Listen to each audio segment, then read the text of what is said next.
Hey, bienvenue dans ton Yann et Frank. Une semaine sans lire toute la crap des médias québécois. On revient en force ce matin, plein d'énergie et tout aussi découragé de leurs esti de niaiseries.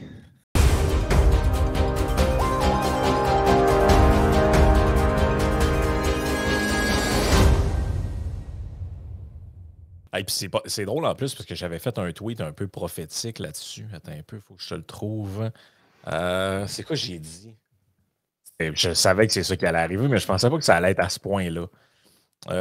J'ai écrit il y a. Nostrada Frank. J'ai écrit, attends un peu. Le 6 juillet. Donc, c'était, OK. on s'en allait en 11 jours. vacances. J'ai écrit la semaine prochaine, Yann et Frank prend des vacances. Une semaine sans entendre des petits bourgeois privilégiés se plaindre de mots imaginaires. Et là, je retweetais le truc de Xavier Dolan. Ah Il oui. n'a pas pu être victime. Aujourd'hui, on devrait se gâter pour faire une coupe de candidats en rafale. Là. Parce que ça, c'était assez spectaculaire, merci. Xavier Dolan qui met fin à sa carrière, nous dit-on, cinématographique. Parce que, c'était quoi la phrase? Il dit, je vais me bâtir une maison et je vais regarder le monde brûler. Moi, d'après moi, lui, il se bâtit pas beaucoup de maisons tout seul. En tout cas. Mais tu sais, quand tu dis de petits bourgeois privilégiés, c'est exactement ça. Je veux dire, qui peut prendre une retraite dans le début trentaine? Il y en a des gens qui c'est le cas, mais je veux dire, est-ce qu'on parle de 0,3, 0,4 % de la population à peu près? Là? Tu sais, je veux dire, man, come on. Hey, si vous voulez vous faire plaisir, là, puis vous voulez penser à Xavier, puis à Louis Morissette, tout ça, réécoutez en boucle Roxane la banane. Ah, c'est délicieux. On le fera peut-être jouer dans le Patreon. Là. As-tu fait un hit, rien qu'un peu, elle? Ah, c'est délicieux. C'était délicieux, sa vidéo. Là. Je pense qu'elle était à 300 000 vues sur Twitter ou quelque chose de même. Ah, mais regarde, c'est magique. Là. C'est magique. Ah. Ah non, mais pendant notre absence, là, il y a eu la chaîne a débarqué complètement. Là. Il y avait des tornades invisibles. Il y avait. Il Ils y ont avait pas des évacué. rivières atmosphériques aussi. Chose de Ah même. oui, oui. Ah non, regarde, c'était n'importe quoi. Là. C'est parce que sont sur le bord de nous parler des chemtrails. Ils sont pas Tu loin, sais, hein? est-ce qu'on n'est pas loin de ça? Là, c'est rendu que le moindre battement. On est dans le. Tu sais, l'effet papillon. Là. On est rendu dans l'effet papillon. Là. C'est genre, il y a Madame Giguère qui fait un pet de sauce en Abitibi, déclenche un feu de forêt. On est rendu vraiment là, dans ça. Là. OK, Tu sais, un peu toi, tu pars ton effet papillon avec un pet de sauce. fallait que ça soit Je m'excuse, Frank, je préfère la version originale. Ouais, c'est ça. Non, mais on est rendu. Non, mais c'est vrai on est rendu là-dedans. C'est le moindre petit geste, la moindre petite affaire est un. Puis si tu dis que tu n'as pas rapport, c'est que tu es contre la science, puis c'est prouvé. Puis là, l'Isabelle Haché, nous n'avons rien vu encore. Là, tout Ah, va puis on les voit brûler. venir. Écoute, des tornades, il y en a au Québec. Pas souvent, mais il y en a. Là, il y a eu une petite tornade à quelque part. Et là, avec les changements climatiques, il va y avoir plus de tornades. Là, 2 jours avant, c'était là le déluge. Hey, le gars, il est sorti pour nous dire soyez prudents, il va mouiller, sacrément. Frank, Ah, je veux dire, je l'ai vu la météo, je la suis la météo, je veux dire, on planifie les tournois, les parties de baseball avec les enfants, on le voyait venir, là, qu'il allait avoir vraiment de la pluie, genre samedi passé, puis tout, le premier ministre sort, puis hey, soyez prudents, là, il va mouiller, puis de quoi soyez prudents, sacrément? De quoi tu parles? Peut-être pour les roulières, ces routes. Je suis d'accord, tu sais, ouais, ouais. les roulières, c'est vraiment, vraiment dangereux. Le vrai terme étant les ornières, là. Mais hey, nos routes sont de piètre qualité, by the way. Quand ils mouillent, on s'en rend compte. Là. C'est une catastrophe. Toute l'eau s'accumule au milieu de la route. Le design de nos ingénieurs québécois est incroyable. Ah, c'est n'importe quoi. C'est n'importe quoi. J'essaie de retrouver le tweet de Jérôme Blanchet-Gravel là-dessus. Je pense que c'est un de ses meilleurs avis.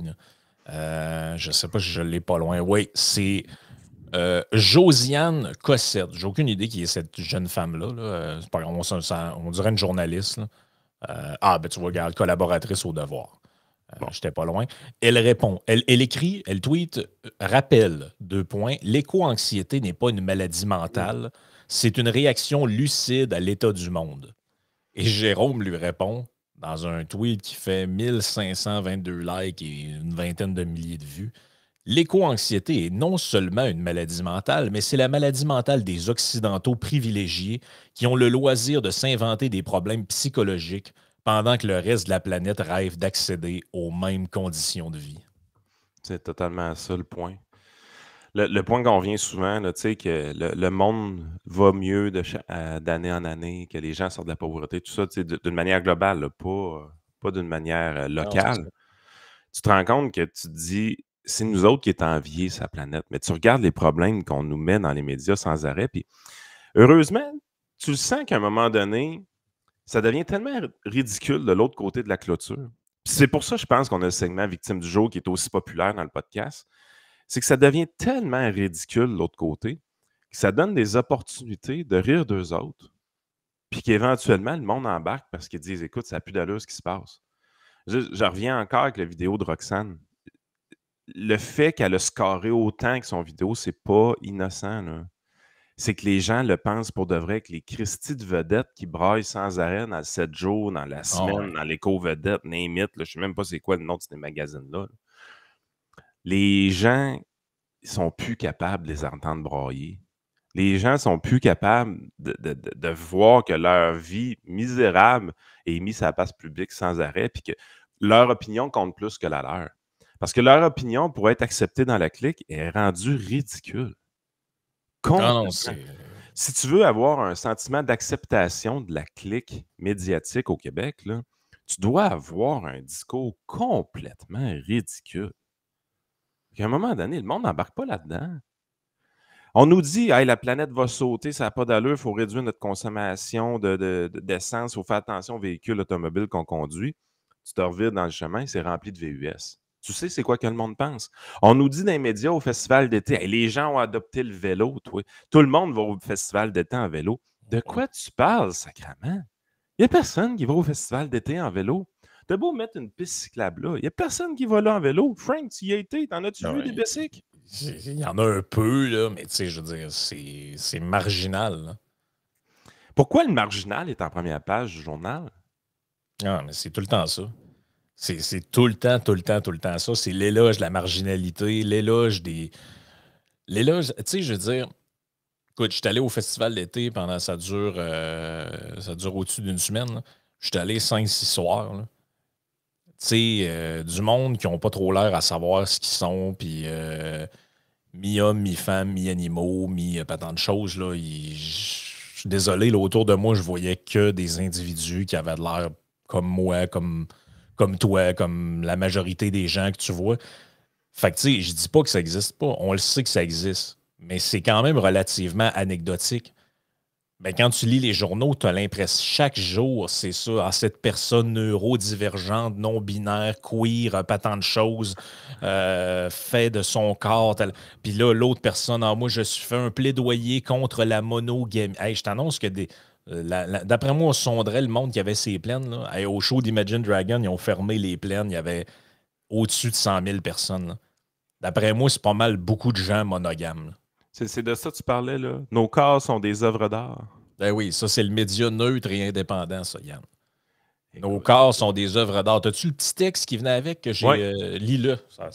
J'aime les contours de mon corps, ses courbes, ses ondulations et ses bosses. Jusqu'ici, pas de problème.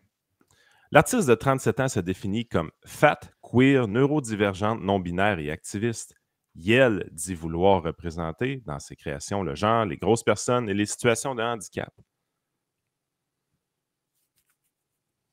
Fais ce que tu veux. Chris me paix. Mais est-ce que vous vous rendez compte que c'est dans le journal du gouvernement? C'est dans un média d'État, sacrament, ce genre de truc-là. Une femme neurodivergente, obèse, garde un homme, ils sont toutes là, Non, queer, non, pas tant de wow, choses. tu vas me mettre dans la merde. Elle s'est pas définie comme obèse. Là, dis les choses comme il faut, là. Fat queer, OK? Elle n'a pas dit OK. obèse. Ben là, moi, je pense, dans ma tête, gros, c'est pas ben plus respectueux qu'obèse, là, mais en tout cas, en tout cas, si ça peut lui faire plaisir. Il y avait une grosse dans un bain. C'est ça la réalité, là. Fat queer. Mais fat, tu traduis ça comment, toi? Respecte ses choix. OK, c'est bon. Elle est bilingue dans sa tête. Ben, Ouais. il y a le bilingue dans sa tête. Ah, OK. Ah non, c'est...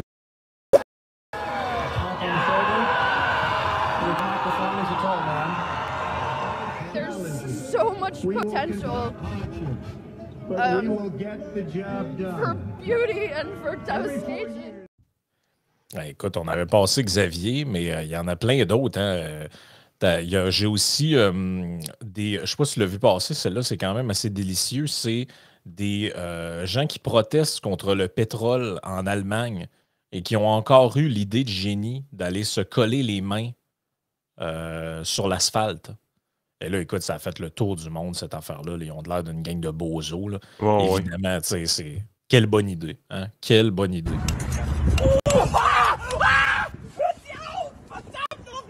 Ich bin nicht mal an seinem Finger und das macht er mit Absicht, um aufmerksam zu simuliere überhaupt keine Scheiße. Gucken Sie mal Ihren Fuß. Ja, aber das kann schon passieren. Ihr Fuß ist zum Beispiel auch. Also da ist halt Spannung. Ben oui, Scheiße. Ça veut dire merde en passant. Ça aurait été important d'y penser avant de te coller la main à terre en plein milieu du trafic. T'sais. Là, tu as les pompiers qui, quand même, gentiment, essaient de décoller la main du gars sans y couper. Mais ça a l'air compliqué. Là. Ça a l'air bien compliqué. Ben, il y avait un gars qui avait perdu des doigts hein, à force de faire ça. Je me souviens plus si c'était aux Pays-Bas ou en Allemagne. En Allemagne, il y a du monde assez saucé, pareil. Hein. C'est là que Greta avait été arrêtée, d'ailleurs, hein, pour son... elle manifestait contre des éoliennes quelque part. Ils ne sont pas mêlés pantoute. Là.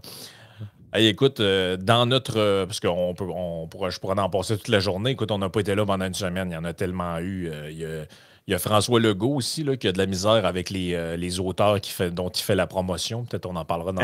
oui, ça c'est... Ben non, il faut en parler là. Tu vas en parler là? OK. Bon, ben c'est que François Legault fait ses revues littéraires, là, évidemment. Donc, il fait semblant de lire des livres.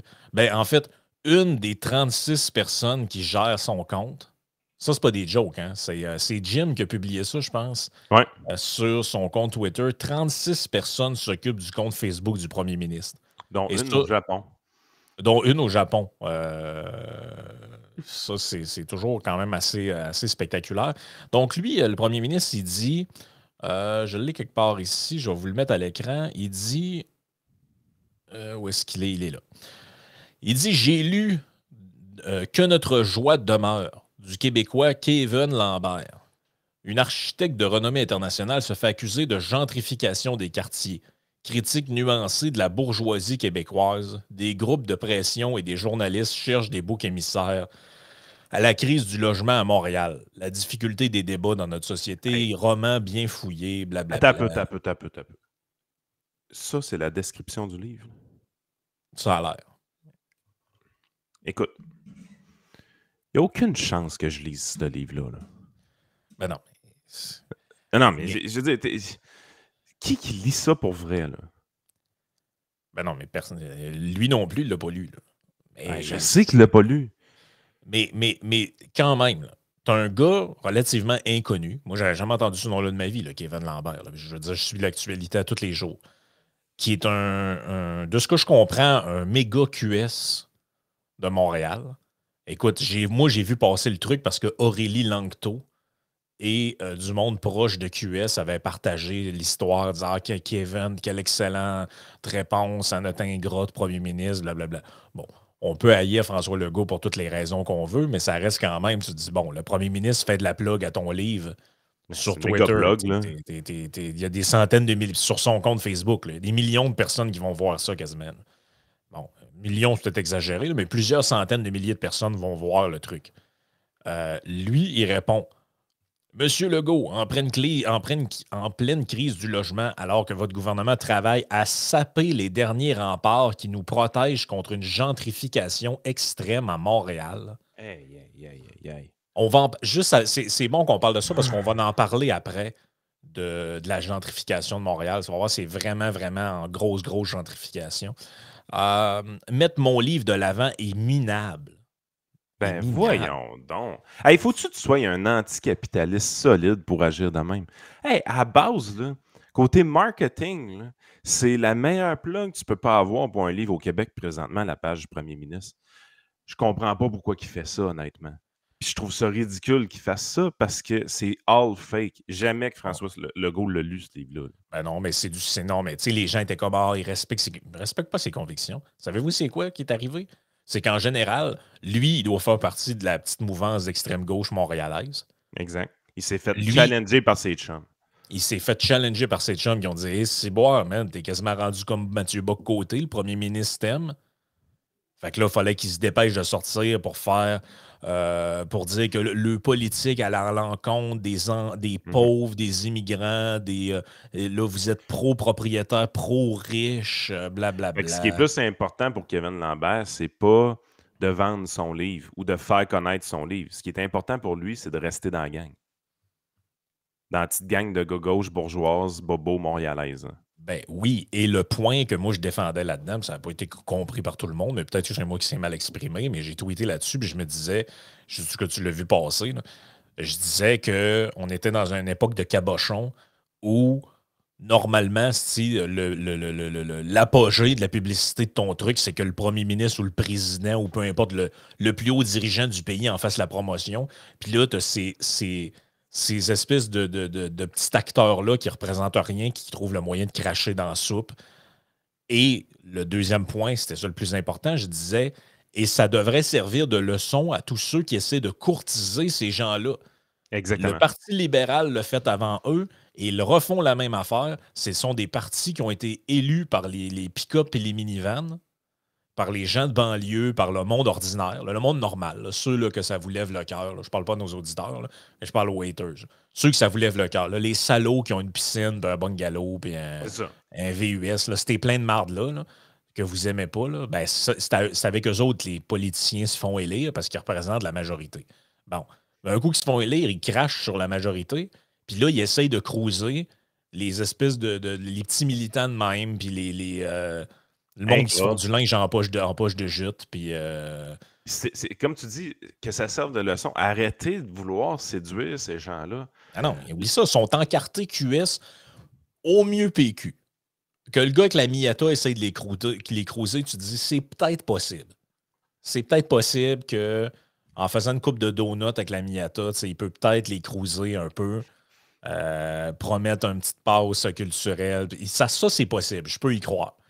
Que ces gens-là aient au PQ, je pourrais peut-être y croire. Encore que, pour eux autres, c'est quasiment l'extrême droite. Là. Mais vous voyez le schéma de pensée de ces gens-là.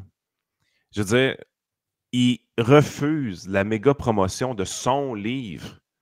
Le gars, c'est un pur inconnu parce qu'il préfère rester dans sa clique de gauchistes anticapitalistes. Il ne veut pas être renié par sa gang. Il a eu peur d'être renié par sa gang. Il a senti la pression de sa gang pour sortir contre le premier ministre qui venait de lui faire une méga promo. Puis tout ça, derrière ça, là, pourquoi c'est ce livre-là que François Legault a lu en fin de semaine?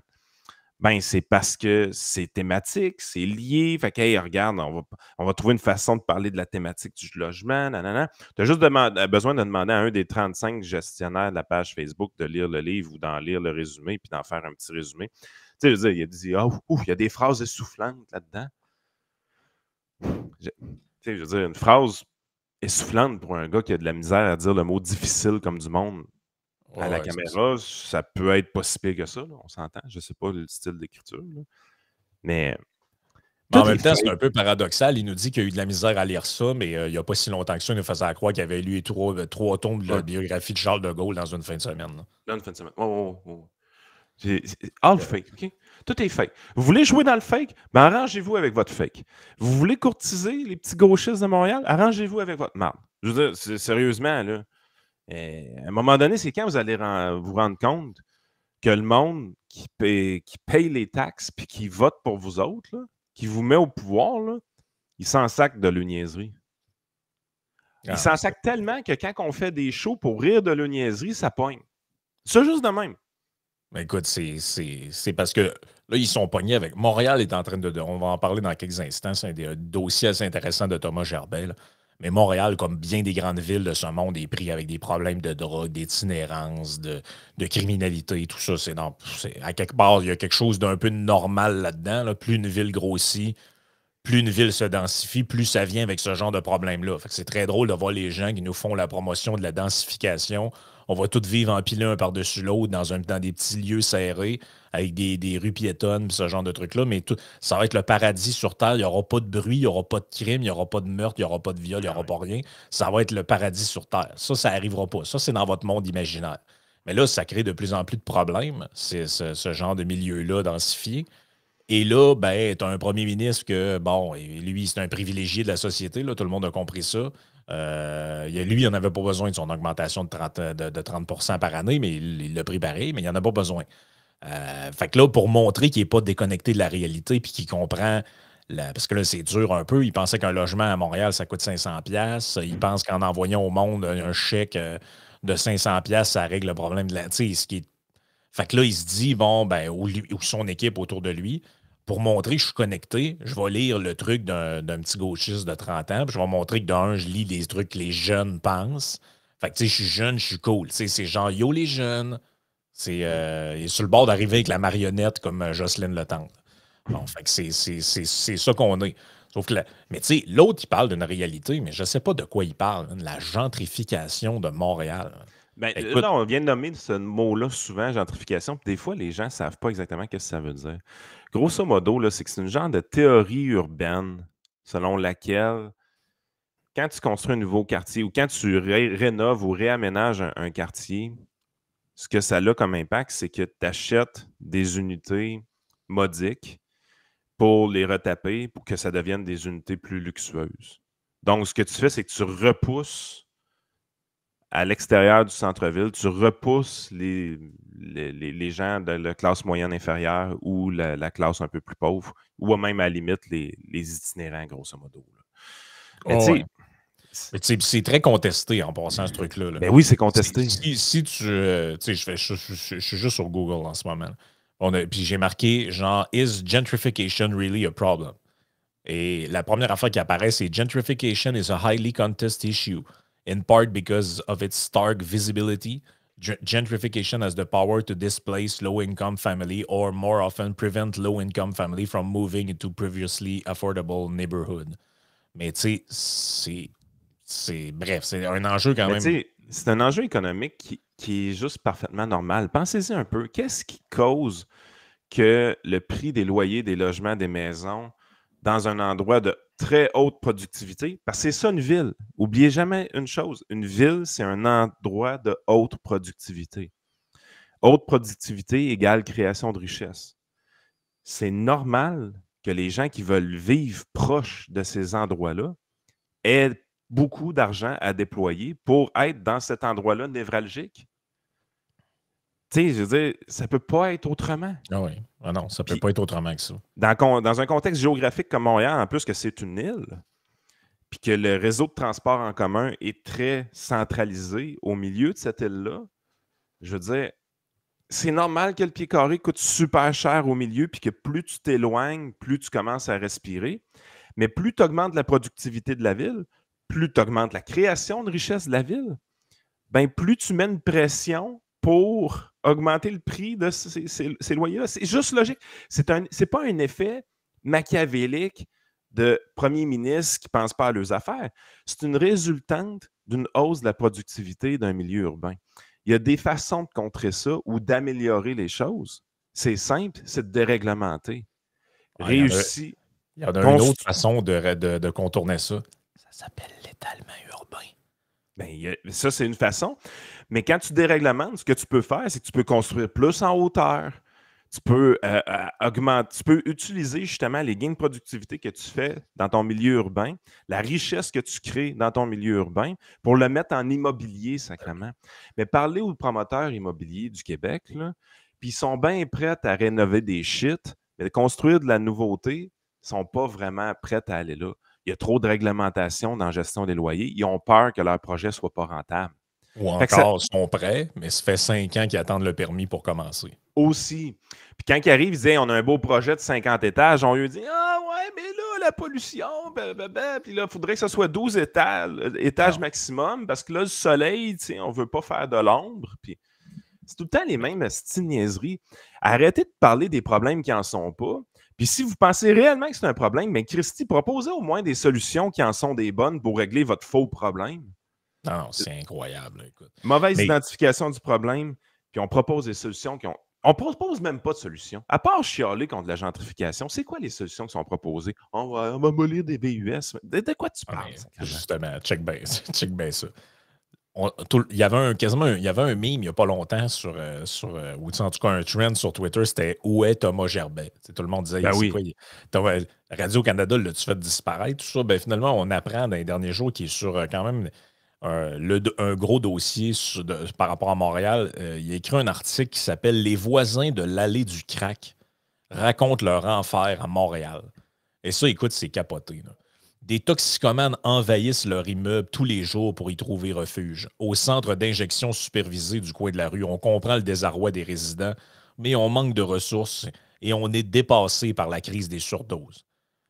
En gros, là, il y a une piquerie, puis il n'y a pas assez de place pour la demande. Fait que le monde va dans hall de condo puis de blocs appartements, là, puis ils s'injectent là-dedans. Puis, Hey, t'as dit piquerie, là. C'est plus bon, là. Faut que tu dises C'est plus des bon, ça? centres d'injection supervisés. Ah, OK, bon. Où tu t'en vas, toi, de tes vieux mots du siècle passé? Oui, du siècle passé.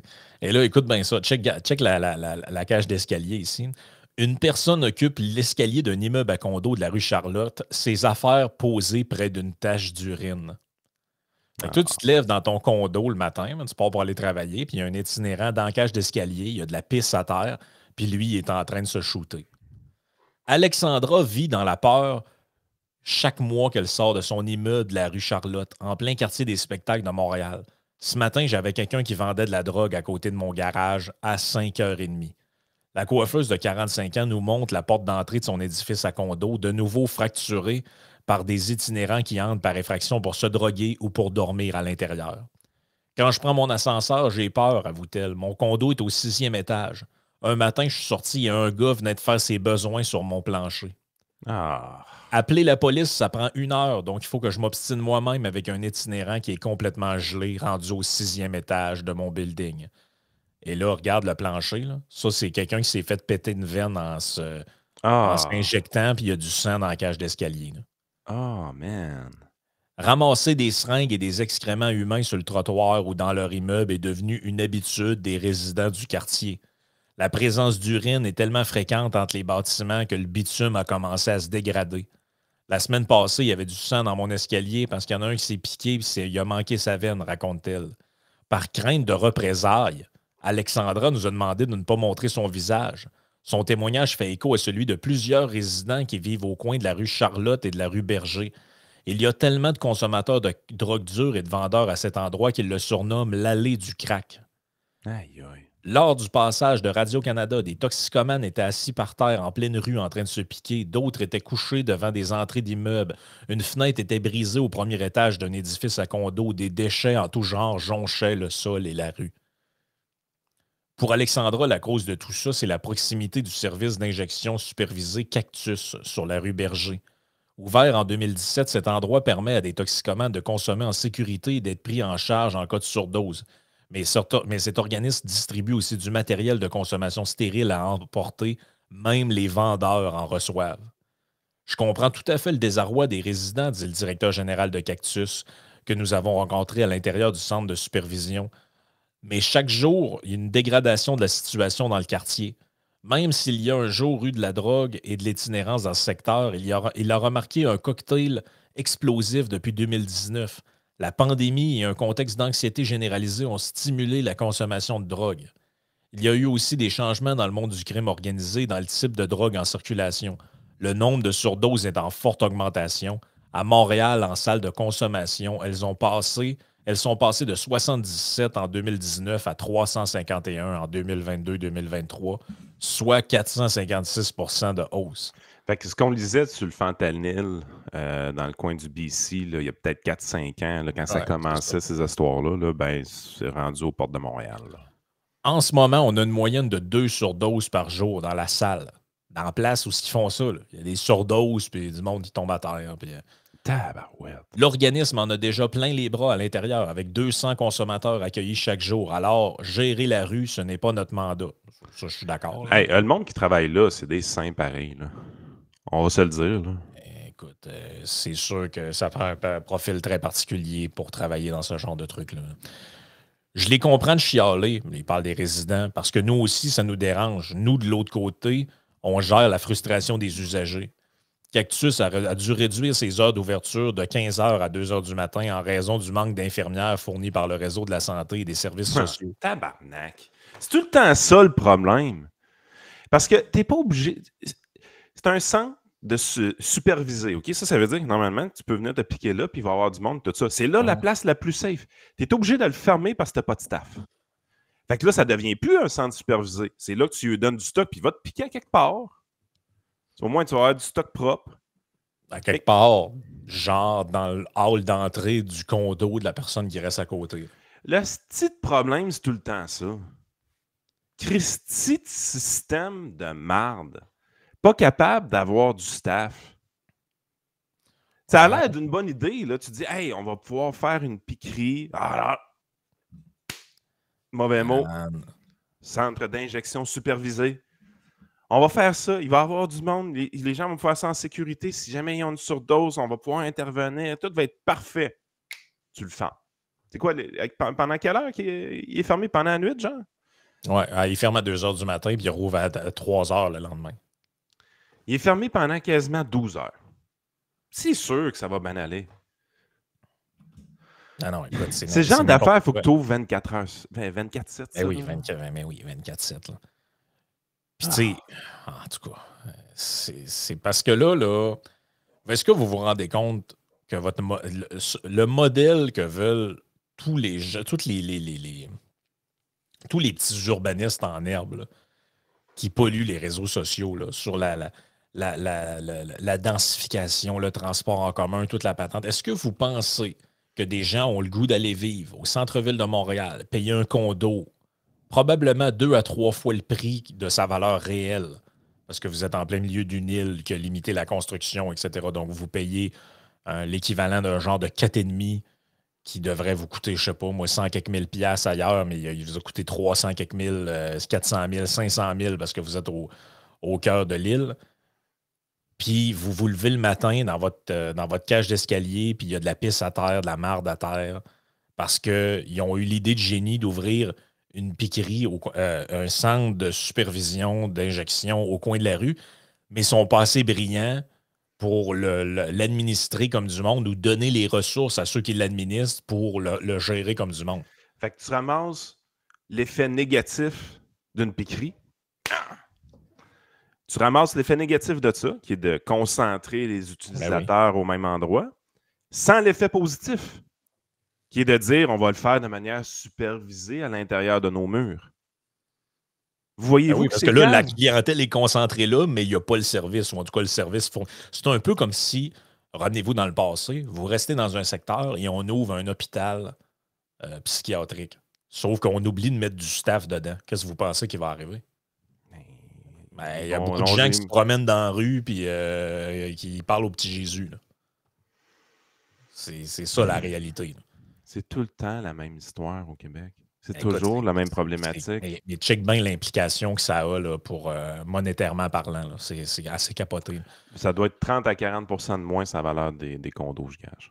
Oui, mais les frais explosent. Parce que check bien ça. Des condos qui ont remplacé des lieux de vie des itinérants. Bon, là, on nous dit les personnes qui fréquentent l'allée du Crack sont les mêmes personnes qui font parler d'elles dans le village, autour de la station de métro Berry-UQAM. Et il déplore le manque d'hébergement d'urgence au centre-ville de Montréal. Non seulement on a beaucoup de gens dans la rue, mais ils n'ont nulle part où aller, dit-il en évoquant les gens à l'aide sociale.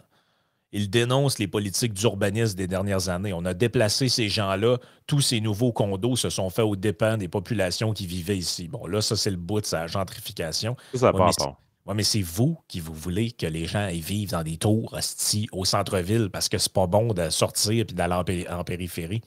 C'est vous qui avez provoqué ça. Si c'est vrai ce que vous dites, là, puis que c'en est vraiment la cause, c'est à cause de vous. Non, mais c'est pas ça la cause. La cause, c'est que tu as mis une piquerie là. Voyons, tabarnache. Pourquoi tu essaies de mettre la faute au capitalisme dans cette histoire-là? Ah, c'est capoté. Tu as sacré une piquerie, puis hey, t'es surpris. Tabarnache, il y a des drogués. Hey, faut-tu vraiment expliquer ça, là? Le choc entre ces deux mondes est d'autant plus frustrant qu'Alexandra avait déménagé il y a 12 ans dans un quartier qui était supposé devenir de plus en plus beau, en pleine effervescence. J'ai déménagé là parce que c'était le quartier des arts et spectacles. Je pensais vraiment que la ville allait soutenir le coin. En tant que citoyenne à Montréal qui paie des taxes, je trouve que c'est déplorable ce que cette ville est devenue. Ça, c'est la propriétaire de condo sur la rue Charlotte. On a sauté par-dessus quelque chose dans ton texte. Hein? Ça prend, si elle appelle la police, ça prend 1 heure avant que la police se rende. Il n'y a pas un poste de police dans ce quartier-là? Moi, je pense que oui. Moi. Non, moi, je pense que oui aussi. Si je me trompe pas, là, ça fait longtemps là, que je me suis promené dans ce coin-là, mais si je me trompe pas, même, c'est un genre de QG, je pense. Ben, Moi, ça prend 1 heure à la police à aller régler un dossier. Là. Le matin, elle arrive sortir du bloc. Regarde, ça a sorti. Là. Il y a un gars couché à terre là, avec un truc dans les mains. Devant la porte d'entrée du truc à condo. Ça, c'est la vie de ce coin-là. Bien sûr, elle s'attendait à croiser un itinérant et un drogué ici et là, mais maintenant, c'est rendu que le soir, j'arrive chez moi après le travail et il y a à peu près 20 personnes avec des aiguilles dans les mains, toutes sales devant ma porte de garage. Je leur demande de bouger, mais ils ne veulent rien comprendre. Le syndicat de copropriété de la rue Charlotte déplore que leurs frais de condo explosent, car ils doivent engager des gardiens de sécurité la nuit, réparer presque toutes les semaines les portes et d'entrée brisées et faire nettoyer les aires communes. La facture atteint 50 000 $ pour un des immeubles cette année. Des extincteurs sont volés pour être revendus et la fumée de crack dans les immeubles déclenche occasionnellement les alarmes d'incendie, donc l'intervention des pompiers, donc une facturation. Les habitants sont aussi réveillés au milieu de la nuit par la sonnerie de l'intercom parce que des gens essayent de rentrer dans l'édifice. On vit l'enfer, témoigne Alexandre Gonzalez, qui siège au syndicat de copropriété des édifices de condos de la rue Charlotte. Il décrit une jungle et un no man's land dans la rue. On a beaucoup plus de drogués qu'avant, tout en ayant moins de moyens qu'avant. Ces gens-là ne sont plus gérés par personne. La rue doit être gérée et ça appartient au pouvoir public. Il a raison. Regarde le plancher, regarde l'entrée du condo. Mais Valérie Plante, là, ce dossier-là, là, elle s'en sacre. C'est pas important pour elle. Ça, c'est l'état du plancher des aires communes d'un immeuble à condo de la rue Charlotte. Ah. Des trucs de désinfection, une strap pour se faire une gaine sur le bras. Puis, mais c'est ça, Et là, la ville, autre article de Thomas Gerbet, puis on termine là-dessus avant d'aller sur le Patreon, itinérant, une bonne grosse crise, reconnaît la ville de Montréal. L'augmentation du nombre de sans-abri et les nouveaux visages dans la rue accentue les tensions. On a même vu une madame de 84 ans se retrouver en refuge. Là, on nous parle des migrants au travers de ça. La ville de Montréal, c'est même pas le nombre d'itinérants. Le plus récent bilan date de 2018, il y en avait 3150. Là, ils savent pas. Ils savent pas il y en a combien. Là, moi, sérieusement, je pense que l'histoire de la drogue, c'est vraiment... je dis pas que c'est pas un facteur important, qu'on se comprenne bien, là, mais je pense que c'est le bouc émissaire idéal.